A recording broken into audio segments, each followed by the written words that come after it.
Ayan, so ito ang tutorial kung paano mag-record ng preaching audio.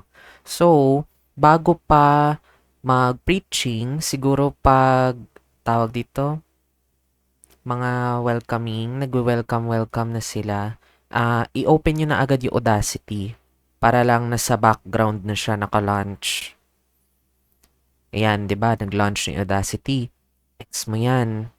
Tapos, ang pinaka-importante na i-set up, like, pagka-morning pa lang, yung may mga sound check, siguro after mag-sound check ng worship team, pwede na kayo mag-practice mag-record ng audio. So, siguro ang kailangan nyo dito is, of course, Audacity, tapos isang mic. So, ang mga kailangan natin i-set up dito is yung playback at saka yung recording device. So, sa playback, pag gusto nyo marinig yung nirecord nyong practice audio, kailangan nakaset siya sa speakers. By default, dapat dyan. Tapos, sa recording device, dun kasi sa atin, ang nakapangalan ng recording device nung Scarlett is, uh, ano siya nalimutan ko yung full na pangalan. Pero, kailangan nyo makita is Scarlett Focusrite. So, yun yung gagamitin yung mic. Kumbaga, yun yung pang-record.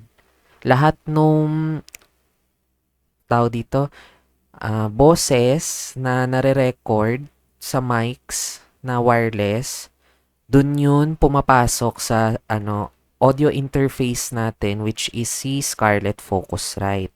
So, yun yung dapat i-click nyo sa recording device.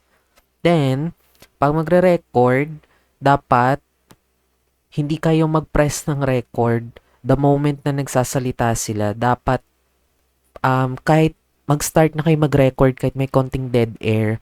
Kasi pag nag-record kayo na nagsasalita na sila, mapuputol yun, promise. So, 'di ba? Pag magre-record, pwede naman i-mano-mano click tong record button or pwede ni rin naman shortcut which is R.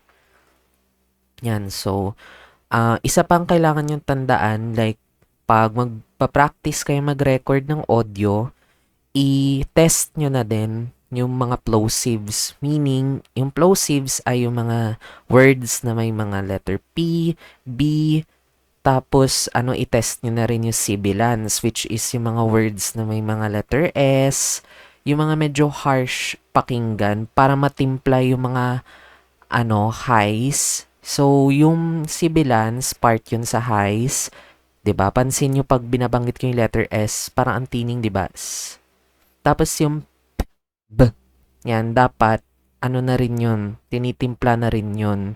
So, yun, part yun ng low end, I believe.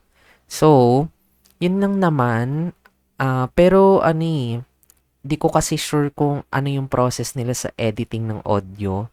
Saka feel ko naka-preset naman na yung timpla para sa recording ng preaching audio. So, feel ko wala nang gagalawin dun mismo sa mixer. Ano na lang talaga, ang pinakakailangan nyo bantayan is yung peaking. So, pansin nyo, di ba, yung audio meter natin ngayon, hindi siya umaabot ng red. So, tama lang yan. So, dapat, habang nagpa-practice recording kayo, bantayan nyo yung audio meter. Hindi dapat siya aabot ng red na parang ganito, na parang, basta magigets nyo yun pag nakita nyo in person. So, ano pa ba ang kailangan natin tandaan? 'Di ba? Sabihin natin tapos na yung preaching. Ang gagawin mo para ma-stop, pwede rin naman mano-mano, click mo 'yan or spacebar. So, try natin spacebar. O, 'di ba? Nag-stop na siya ng recording. So, paano nga ba natin ma-save ang audio? So, reminder, ang kailangan nating gawin, 'di ba? Tapos na tayo mag-record ng buong preaching audio. I-save niyo muna yung buong project para may kopya sa mismong desktop. Kasi pag hindi na save yung project, hindi na natin mare-recover to. So, save project as, okay. Then, para madali lang hanapin, sa desktop na lang gumawa ng folder. So, para lang madali, kung anong date na lang. So, kunyari ngayon, February 2, preaching audio. Yan yung folder na pagsasavean ko ng files. Tapos, pangalanan mo na lang din yung mismong project ng February 2, preaching audio. Then, di ba, na-save mo na yung mismong project. Paano nga ba natin mapapakinggan to sa mismong computer or kahit anong device? So, punta, punta ka sa File, Export Audio.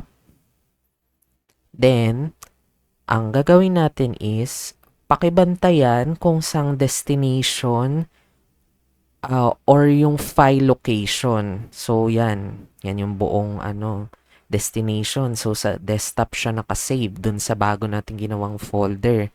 Pero, in the case na di pa kayo nakakagawa ng bagong folder, same concept, punta kayo sa desktop or kung saan man kayo magsisave, then, right-click, new folder. Pero since may existing na tayo, dito tayo magsisave. So, double-click, yan. So, of course, same concept din.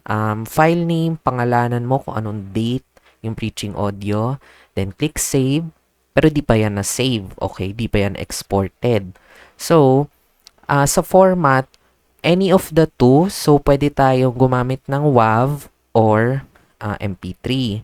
So, the other settings, leave it as is na lang. Then, ang gagawin na natin next is, click nyo na yung export. Then yun. Tapos na siya mag-export. So, we can check the folder. Check natin ha. Saan ba yung folder? Yan, ito siya. Tapos ito yung sample audio. So, pakinggan natin. Yan, so, isa pang kailangan yung tandaan, like inggan, para matimpla yung mga, sabihin natin, tapos na yung preaching.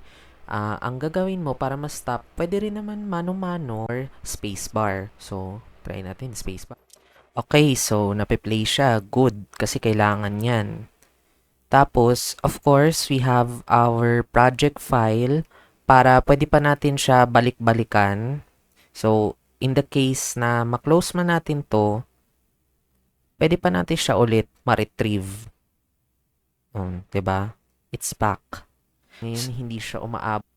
Yun. So, ang pinaka-crucial na parts is bantayan nyo tong audio meter nyo. Kasi pag nagpula yan, ibig sabihin, magiging tunog basag na siya at magiging pangit na yung audio. So, meron kasi doon button sa mismong Scarlett. Hindi ko yun matuturo ngayon directly kasi wala sa akin yung Scarlett. So, yun. Pero natimpla naman na yun. So, I think onting adjust na lang.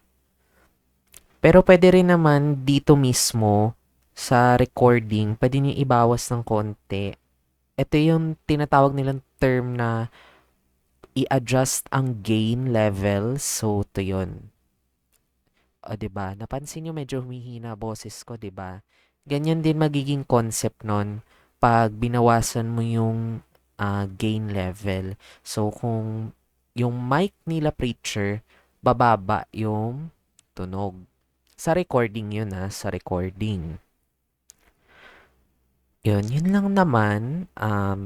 I think na daanan ko naman mostly mga kailangan tandaan when recording audio. So, yun lang.